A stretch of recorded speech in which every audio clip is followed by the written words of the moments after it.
rester longtemps. Mais Dieu a dit de mettre le bâton avec le nom de chaque personne, de chaque responsable de tribu. Tu as un bâton et tu as ton nom dessus. Jésus l'a dit, j'appelle les brebis par leur nom. Tu as un bâton et Dieu s'intéresse à toi d'une manière personnelle. Et ce bâton représente ton appel. Ce bâton représente ta destinée. Et Dieu a mis un nom dessus. C'est ton nom. Tu as un appel, tu as une destinée. Dieu veut ressusciter ce bâton maintenant. Et comment ça s'est passé? Je rappelle à ceux qui n'étaient pas là, à nous aussi qui étions là. Ce bâton était posé devant le coffre, ce qu'on appelle l'arche de l'Alliance. On l'a posé et Dieu a dit dans ce verset de Nombre 17, par là 23 je crois, il a dit, tu poses le bâton avec le nom et moi je vais vous rencontrer. C'est dans ce lieu très saint que Dieu rencontre. Et Dieu te rencontre dans le lieu très saint de ton cœur. Esprit, âme et corps, vous vous rappelez, hein? Et Dieu nous parle dans notre esprit. Dieu atteste dans ton esprit ton appel. Et rien ne pourra t'arrêter. Parce que c'est Dieu qui appelle. C'est dans ton cœur. C'est pas un homme. C'est Dieu. Il y a peut-être des contestations, il y a peut-être des oppositions. Mais Dieu a mis la vie de résurrection dans le bâton. Et le bâton va ressusciter. Le bâton était coupé, il n'y a plus de vie. Le bâton va ressusciter. Ce n'est pas ta vie, c'est la vie du ciel qui est dedans. Si c'est ta vie, ça va s'épuiser très rapidement. Vous vous rappelez de Jacob? Jacob était plein d'énergie. Il faisait beaucoup de choses, il avait plein de créativité. Mais il a fallu qu'il rencontre l'ange et qu'il a dit, je ne te laisserai pas partir tant que tu ne m'as pas béni. Il y avait la vie de Dieu et tu as besoin de la vie de Dieu. Hein? Tu as peut-être essayé pendant des années, je disais tout à l'heure, hier, Dieu est lent. Dieu est lent, il est très lent. Il a fallu combien de temps, Moïse, pour comprendre? 40 ans. Combien de temps à Joseph? Autour de 14, 20 ans, je ne sais pas exactement. À David, pareil. Dieu est lent. Mais à un moment donné, quand tu déposes ton bâton devant l'arche, là, je vais vous rencontrer. La vie de résurrection arrive. Et en une nuit, qu'est-ce qui se passe en une nuit? Le bâton reprend vie. Alléluia. Le bâton reprend vie. Tu retrouves ton appel, ta destinée, ce que tu es en Jésus. Ça reprend vie parce que Dieu veut t'amener dans ta destinée. Le bâton reprend vie. Ça bourgeonne, ça éclore et ça donne des fruits, des amandes. Alléluia. Il y a des amandes sur ta vie. Et ça donne une bonne odeur. C'est le printemps. Et le printemps, en fait, l'arbre, pour ceux qui n'étaient pas là, l'arbre qui donne le fruit le plus long en Israël, c'est l'amandier. Et en principe, c'est en 21 jours. Mais cette fois-là, en une nuit, Dieu avait porté de fruits au bâton. Alléluia. Alléluia. Et maintenant, on rentre dans ce temps d'accélération. Comme je disais hier, le temps, ce qui est merveilleux dans la Bible, quand Jésus a commencé son ministère, on reviendra à cela là-dessus tout à l'heure, il a commencé par dire ceci dans Marc chapitre 1er verset 15, le temps est accompli. Il y a un temps, maintenant le temps est arrivé pour toi. Le temps est accompli, le royaume de Dieu est proche, repentez-vous et croyez à la bonne nouvelle. Il y a un temps, Dieu est lent, mais quand Dieu te visite, il te visite aujourd'hui, il relève le bâton et le temps est accompli pour toi. Jésus a dit qu'il n'éteint pas le lumignon qui fume. Amen. Il y a des gens qui fument ici. Ça veut dire, la vie n'est pas éteinte, mais il y a de la fumée. Tu as besoin d'un feu de Dieu pour que le lumignon s'enflamme de nouveau. Le temps est accompli, le temps est arrivé pour le lumignon s'enflamme. Et Jésus a dit ceci, qu'il ne coupe, qu'il ne brise pas le roseau qui est courbé. Il le relève. Il y a des roseaux qui sont courbés ici. Parce que tu as connu des blessures dans ta vie.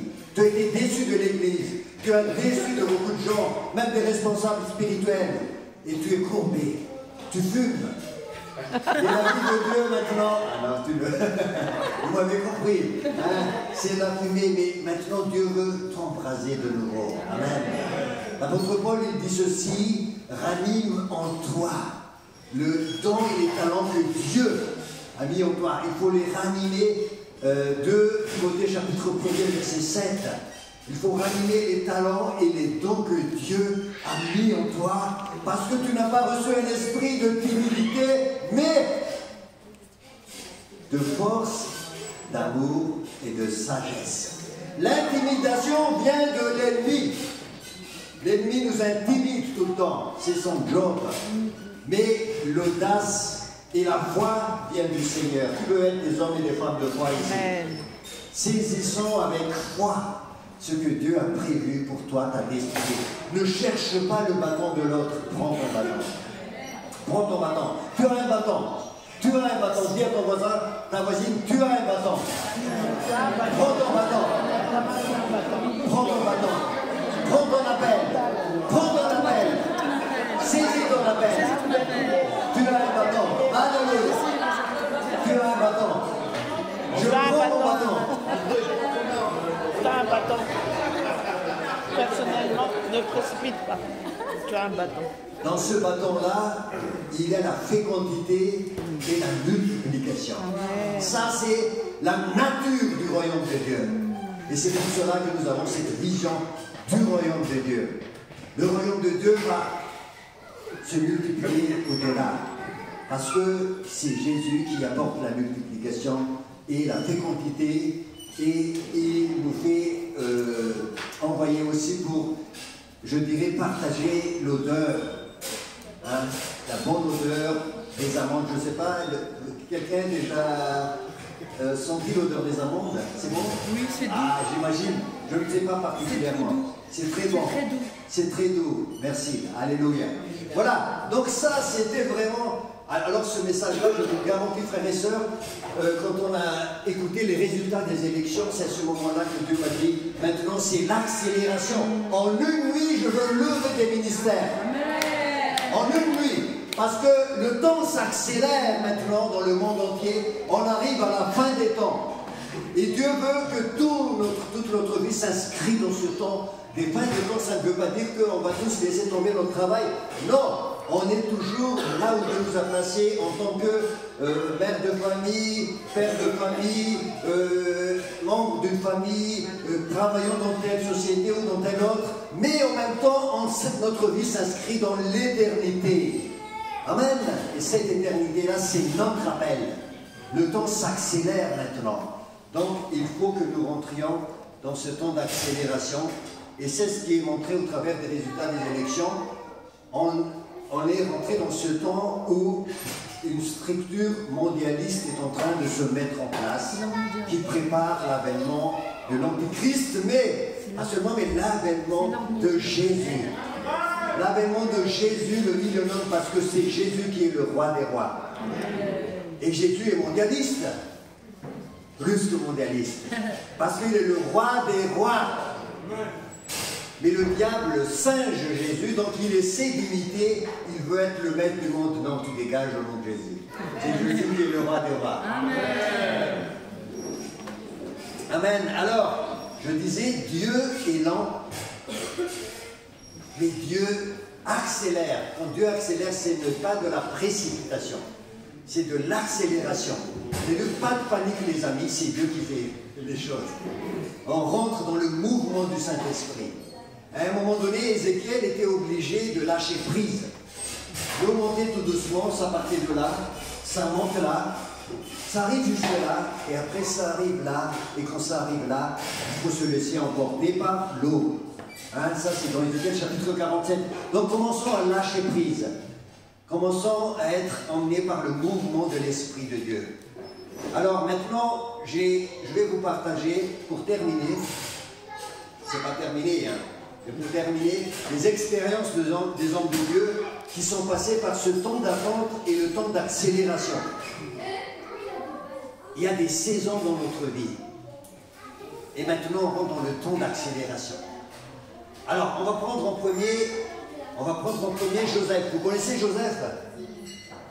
Joseph. Joseph, c'était quelqu'un qui a été choisi par Dieu très jeune. Hein? Je crois qu'il avait à peu près 17 ans. Est-ce qu'il y a quelqu'un qui a 17 ans ici ou 19? Un jeune homme qui a 19 ans.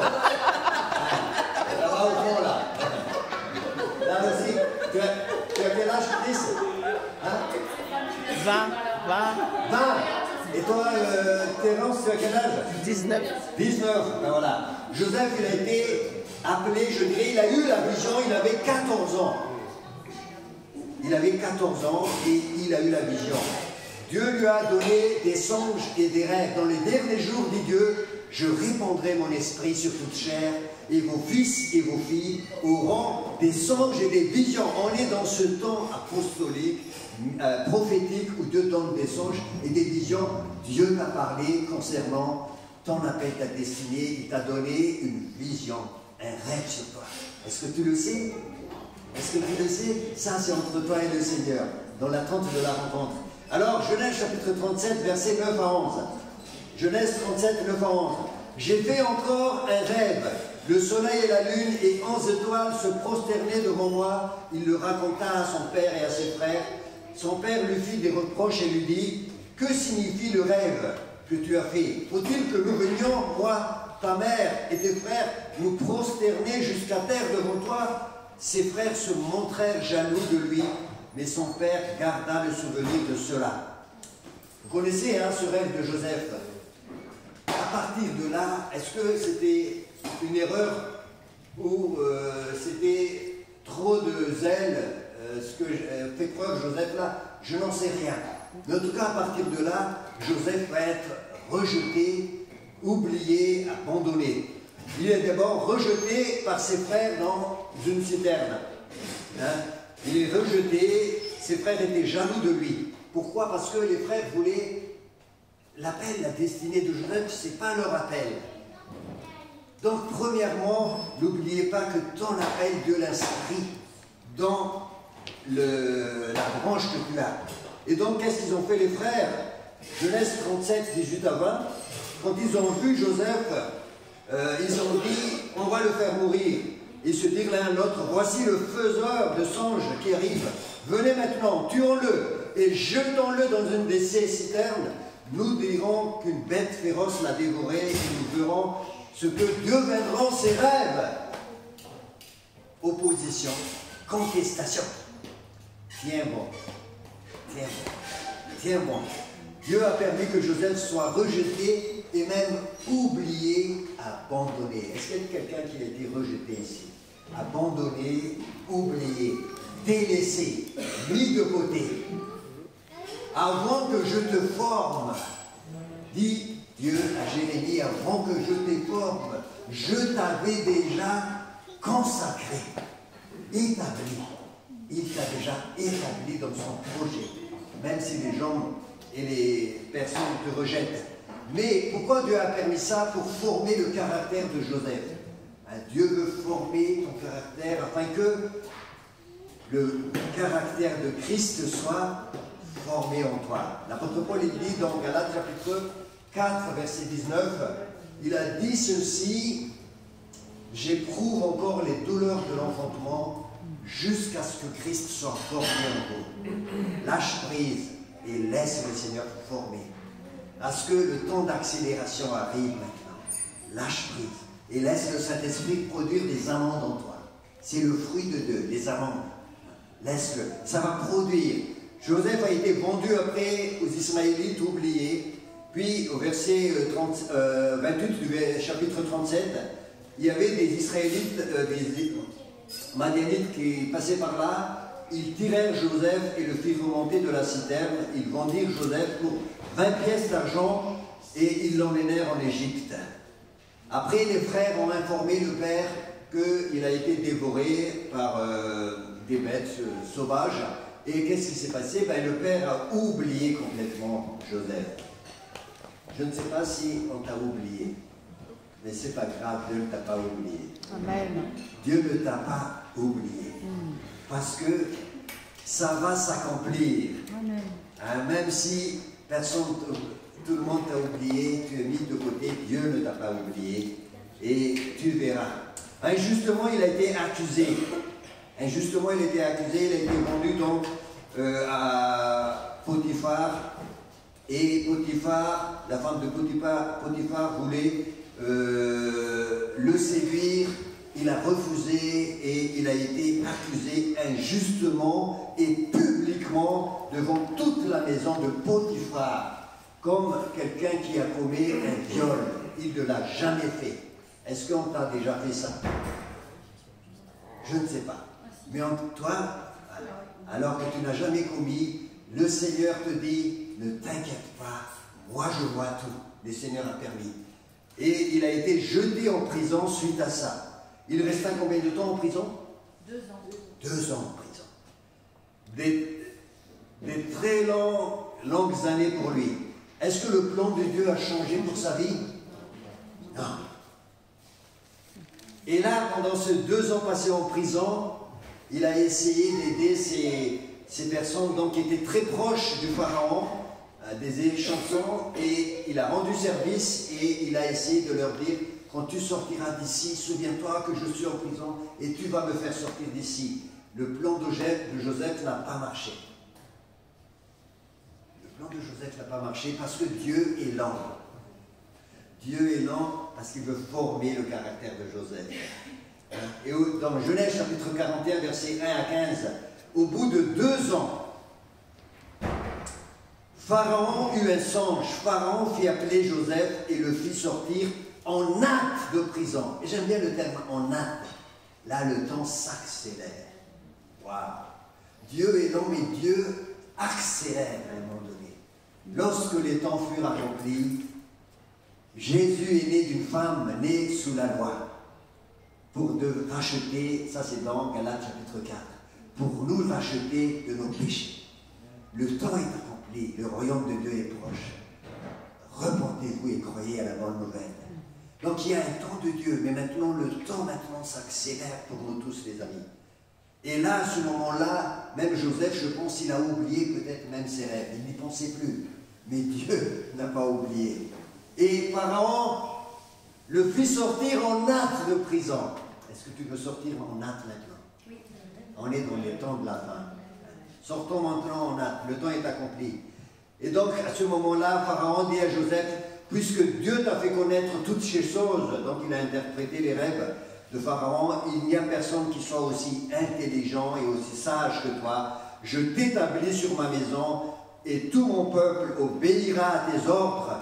Le trône seul m'élèvera au-dessus de toi. Pharaon dit à Joseph, vois, je te donne le commandement de tout le pays d'Égypte.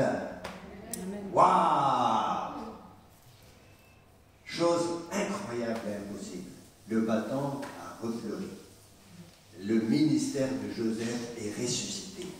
Et Joseph va sauver non seulement les Égyptiens, mais les enfants d'Israël aussi. Joseph, c'est le type de Jésus, hein, vous connaissez le Jésus. Comme le Père m'a envoyé, je vous envoie aussi, dit Jésus. On va revenir sur cela tout à l'heure. Je prends un autre exemple et je vais m'arrêter sur un exemple qui est l'exemple par excellence, l'exemple de Jésus. Un autre, Moïse. Vous connaissez Moïse? Moïse, donc, c'était un homme que Dieu a choisi dès sa naissance. Vous vous rappelez de Jérémie chapitre 1er, verset 5. Avant que je te forme au sein de ta maman, de ta mère, je t'avais déjà choisi. C'est Dieu qui forme, c'est Dieu qui choisit. Je t'avais déjà consacré, mis à part. Je t'avais déjà établi. Avant même que tu arrives. Et ça, c'est pas pour Jérémie, c'est pour nous tous, parce que nous avons tous un bâton. Et sur le bâton est inscrit notre nom. Donc l'appel est personnel. L'appel, elle est l'image de notre identité. Hein, parce que Moïse, la question qu'il va se poser, il a dit, qui suis-je pour que tu m'envoies sortir les enfants d'Israël de l'Égypte? Tu te poses la question, mais qui suis-je? Ton identité sur le bâton, ton appel, ce que tu es, qui suis-je? Seigneur, pourquoi tu m'as créé? Pourquoi faire? Qui suis-je? Dieu dit, je vais t'envoyer. La destinée de Moïse, c'est pour sortir les enfants d'Israël de l'Égypte. Tu as une destinée. N'essaie pas de prendre la destinée de l'autre à côté de toi. Moi, j'ai essayé, j'ai acheté une guitare, j'ai deux guitares, même trois. Hein. Je voulais chanter, moi. Pour moi, c'était super. Mais je faisais ça vraiment avec simplicité. Hein. J'ai dit à ma mère, elle était venue en Europe, j'ai dit, s'il te plaît, ramène-moi une guitare. Je venais juste de me convertir à une autre conversion. Elle me ramène une belle guitare. Je me suis attelé à apprendre les notes, tout ça. Et à la fin, j'ai arrivé à jouer de la guitare, mais d'une manière mécanique. Mécanique, vous savez ce que c'est mécanique, c'est-à-dire que tu sais les notes. Hein, j'ai appris à force de... Mais il n'y avait pas de... Il manquait quelque chose. C'était le bâton de l'autre que je voulais. Et j'ai acheté une deuxième guitare. J'ai été persévérant. J'ai été entêté. Mais j'étais devant le choix. Hein. Mais ça n'a pas marché. Parce que ce n'était pas mon appel, ce n'était pas mon identité. Moïse avait un appel particulier. Tu vas faire sortir mes enfants de l'esclavage de l'Égypte. Qui suis-je? Et Dieu lui a dit, je suis avec toi. Ce qui est important, c'est que Dieu est avec toi dans ton appel. Et les enfants d'Israël sont sortis. Moïse a résisté. Dieu a révélé l'identité de Moïse, mais au préalable, il a révélé son identité à lui. Je suis celui qui suis. Ça, c'est dans Exode chapitre 3. Et vous savez que le je suis, c'est Jésus. C'est Jésus qui parle. Et Jésus est avec toi. Ah, Jésus l'a dit, je ne vous laisserai pas orphelin. Jean chapitre 14. Il a dit ceci, si vous m'aimez, vous obéirez à mes commandements. Et moi, je vous donnerai un autre consolateur. Le je suis, l'esprit de vérité qui sera éternellement avec nous, avec moi. Le monde ne connaît pas l'esprit de cette vérité, mais vous le connaissez. Pourquoi? Parce qu'il est en vous. Il est parmi vous, il marche avec moi. Et le je suis de Moïse marche avec nous aussi. Mon identité, avec moi le je suis. C'est moi qui libère les enfants d'Israël. Seigneur, révèle à chacun de nous notre identité, le bâton. Et regarde bien, dans Actes chapitre 7, versets 22 et 24, on le lit, hein, c'est important de bien comprendre mon identité, mon appel. Actes 7, 22, 24. Moïse fut instruit dans toute la sagesse des Égyptiens. Il était puissant en parole et en œuvre. Il avait 40 ans lorsqu'il lui vint dans le cœur de visiter ses frères, les fils d'Israël. Il en vit un qu'on l'outrageait, et prenant sa défense, il vengea celui qui était frappé et frappa l'Égyptien. Donc il avait déjà en lui cette identité de sauver. Parce que Dieu l'a mise là dans son cœur. Dieu a déjà mis en toi ton appel, ton identité. Tu ressens. Il l'avait, Moïse. Mais il n'était pas prêt. Donc qu'est-ce qu'il fait? Il est venu, il va essayer de faire justice. Mais il ne pouvait pas faire mieux. Tu as besoin d'être transformé. C'est pour ça que Dieu est lent des fois. Hein, ça vous est arrivé, mais pourquoi le Seigneur ne me répond pas? Mais je ne comprends pas. Je sais, Dieu est lent. Dieu est lent, attends. Mais quand le temps est arrivé en une nuit, il fait éclore. Mais Dieu ne t'a pas oublié. Dieu ne t'a pas oublié. Et il savait au verset Exode 3.11, vous notez avec moi, Moïse avait déjà une idée de sa destinée, délivrer ses frères. C'était en lui. Mais il pensait que ses frères comprendraient que Dieu leur accordait la délivrance par sa main, mais ses frères n'ont pas compris. Au bout de 40 ans seulement, Moïse était obligé de s'enfuir. Au bout de 40 ans, il est arrivé donc dans cet endroit où il a rencontré sa femme. Il a pris le troupeau de Jéthro et Pépère, il est allé faire paître le troupeau. Pépère tranquille, bon, on se tue, hein. Tranquille, il se reposait, il ne s'attendait même pas. Là, le Seigneur vient à toi. C'est là que tu es prêt. Mais là, ça va s'accélérer, mon frère, ma soeur. Ça s'accélère. Dieu vient et se révèle Le buisson ardent, Exode chapitre 3, vous connaissez cette histoire. Moïse était attiré, il savait qu'il y avait quelque chose. Tout est réveillé en lui. Dieu ranime le don qui était là. Le don qui était là, c'était cet appel, cette identité, cette destinée. Dieu ranime. Mais ce don-là, c'était la flamme du buisson ardent qui l'enflammait de nouveau. Mais Moïse était encore perdu. Mais quand Dieu lui a révélé ce qu'il est, sa destinée, sauver les enfants d'Israël, en combien de temps il a fait sortir les enfants d'Israël, plus de millions de personnes, de l'esclavage, en quelques jours. Le temps s'est accéléré. En quelques jours, vous lisez, moi je n'ai pas compté le jour, mais en quelques jours, les 10 plaies, et à Exode chapitre 12, ça c'est le summum de la manifestation de la puissance de Dieu. Les linteaux de la porte ont été, sur les linteaux de la porte, on a mis du sang, l'agneau a été immolé et Moïse sortait avec les enfants d'Israël. Alléluia. Ni par force, ni par puissance, mais par mon esprit, dit l'Éternel. Le temps est accompli, la résurrection de l'appel est de nouveau là. Le bâton de Moïse. Alléluia. Alléluia. Ça, c'est super. Mais notre exemple, qui est l'exemple par excellence que vous connaissez tous, c'est qui? Jésus. C'est Jésus. C'est Jésus. Amen. Jésus, à partir de quel moment son ministère commence? 30 ans. 30 ans. On connaît très peu d'informations sur Jésus. Jésus n'a pas besoin d'être formé. Je dirais en termes de Dieu, parce qu'il est Dieu. Il avait besoin de croître en sagesse et en stature, hein, c'est la parole qui dit ça, en grâce devant Dieu, devant les hommes. Luc 2, 41, 51. Mais il a vécu auprès de ses parents, il a été éduqué, il a grandi en grâce, en sagesse. Mais déjà Dieu l'a utilisé, hein, vous vous rappelez cette histoire, à 12 ans il était dans le temple en train d'enseigner. Dieu était déjà là. Il n'avait pas besoin d'être racheté du péché parce qu'il était sans péché. Il était sous l'onction du Saint-Esprit. Mais à 33 ans, Jean-Baptiste voit.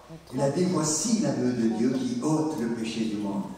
C'est sa destinée, c'est la destinée de Jésus. À 30 ans. Pardon? À 30 ans, mais pas 33 ans. J'ai dit 33 ans? Oui, 30 ans. Merci, je vois que vous avez suivi très attentivement. Il y en a une suite. À 30 ans, Jean-Baptiste voit, il a dit, je ne le connaissais pas. Jean chapitre 1er, verset 33, je ne le connaissais pas, donc Jean-Baptiste ne savait pas qui était Jésus, ne savait pas son identité. Mais Dieu lui a révélé celui sur qui descend une colombe. C'est celui-là, l'agneau de Dieu qui ôte le péché du monde. La destinée de Jésus, c'est d'être livré à la croix. Ce n'est pas notre identité, ce n'est pas ma destinée. Ma destinée, c'est de suivre Jésus, de le servir et de proclamer la bonne nouvelle du royaume de Dieu. Il a été crucifié, mais moi je suis là pour proclamer que tout est accompli. Amen. À 33 ans, Jean-Baptiste dit, voici l'agneau de Dieu qui ôte le péché du monde. 30 ans, André. 30 ans. Deuxième vérification.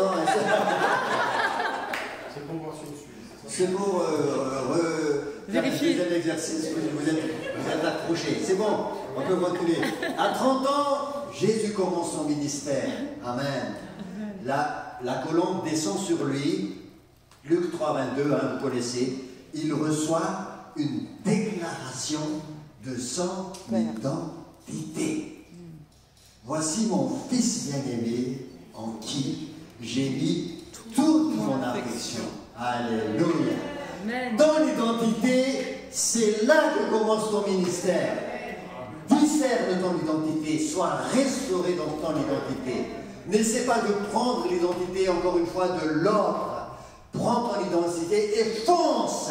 Le temps est vraiment en accélération. Jésus saisit son identité, il le savait déjà. Mais même s'il est Jésus, il a besoin de recevoir cette déclaration de Dieu. Dieu te déclare dans ton cœur. Ton identité, reçois-le. Tu as besoin de dire, oh, moi je suis un homme de foi, je suis un femme de foi. Tu as besoin que le Saint-Esprit te le confirme dans ton cœur. Et c'est à partir de là que commence ton ministère. Le diable va essayer d'arrêter Jésus, mais il est déterminé. Pourquoi? Parce qu'il sait qui il est. Luc chapitre 4, Jésus fut conduit par l'Esprit dans le désert. C'est bien écrit, c'est le Saint-Esprit qui amène Jésus. Pourquoi? Pour confronter le diable. Parce qu'il sait qui il est. Est-ce que tu sais qui es-tu? En Christ. Je sais qui je suis en Christ. Mon identité restaurée. Ça ne veut pas dire que tu es parfait, hein. C'est pas ça. Personne n'est parfait ici. On a nos erreurs, nos faiblesses, nos manquements, mais je sais qui je suis en Jésus. Je sais qui je suis. Et je suis indéboulonnable. Je vais confronter l'ennemi parce que j'ai l'autorité de Jésus. J'ai l'autorité, je reçois Jésus avant qu'il parte, il a dit ceci: tout pouvoir m'a été donné dans le ciel, sur la terre et sous la terre. Et il a dit, il n'y a pas de nom qui a été mis au-dessus du nom de Jésus. Amen. Le nom de Jésus est tout puissant et il te donne, en mon nom, vous allez chasser les démons. En mon nom. Amen. Vous allez guérir les malades en mon nom. Allez, ça bénit. Alors c'est lui. En mon nom, vous allez faire des choses même plus grandes que moi, en mon nom. Donc c'est le nom de Jésus qui est sur toi.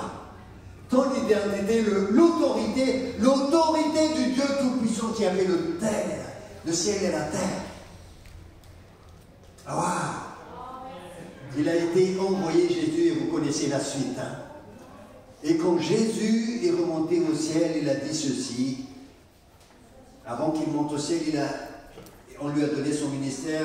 L'Esprit du Seigneur est sur moi parce qu'il m'a oint pour guérir ceux qui ont les cœurs blessés, pour proclamer la délivrance aux captifs. Il n'a pas dit pour délivrer le captif, pour proclamer la délivrance.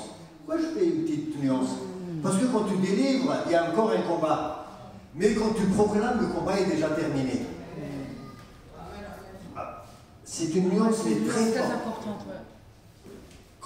Alors, en fait, le terme utilisé là, dans le terme original en grec, c'est le terme kérusso. Le terme kérusso, c'est destiné, si vous savez, les gens qui sont appelés à proclamer les décisions prises dans une entité politique. C'est-à-dire les messagers, en fait. Les messagers, nous sommes des messagers.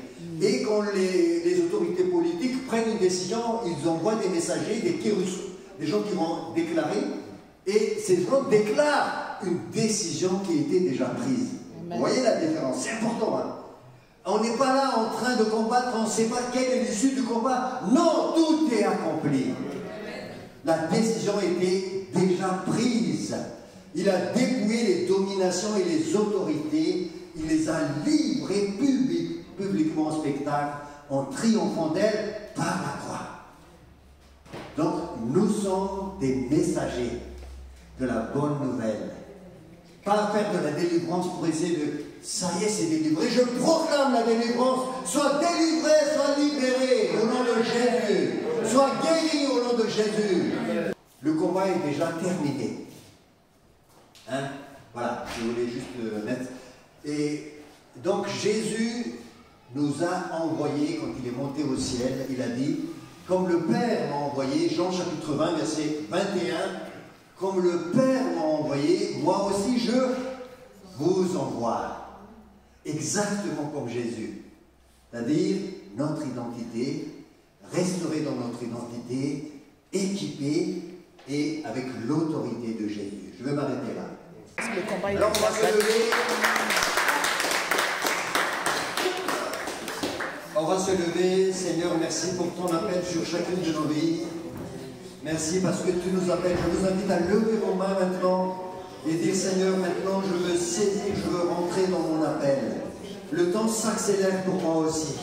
Mais je sais quel est mon appel, quelle est ma destinée, quel est ce que tu as prévu pour moi. Je sais exactement. Et si j'ai besoin d'une attestation, d'une déclaration du ciel, Seigneur, déclare-moi comme tu as fait à Jésus. Parce que Dieu veut me donner aussi cette assurance, Seigneur. déclare aux personnes ici maintenant qui sont des fils et des filles bien-aimés leur appel spécifique. Seigneur, en tout cas, leur appel général, c'est d'être un témoin. C'est ça ton appel général. Tu es témoin, tu es témoin, tu es témoin. Et Dieu a promis de te donner une puissance. Le Saint-Esprit survenant sur vous, vous serez mes témoins. Tu auras une puissance, tu as une puissance.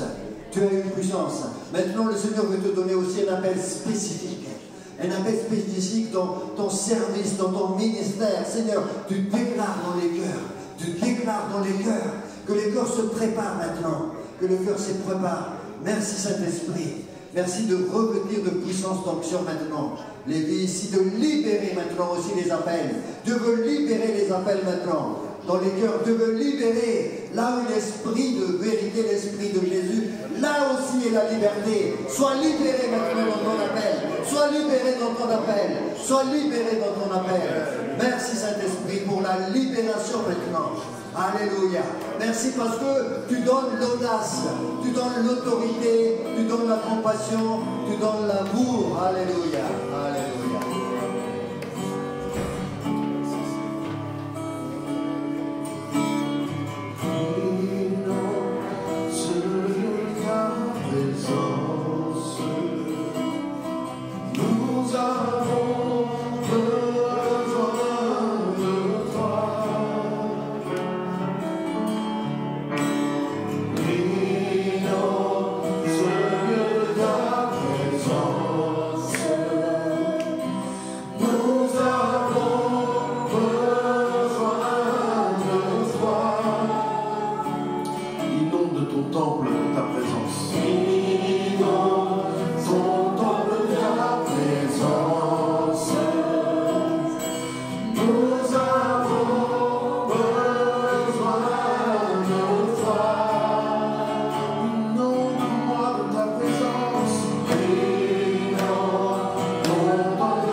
Comme l'amour de Dieu est une évidence.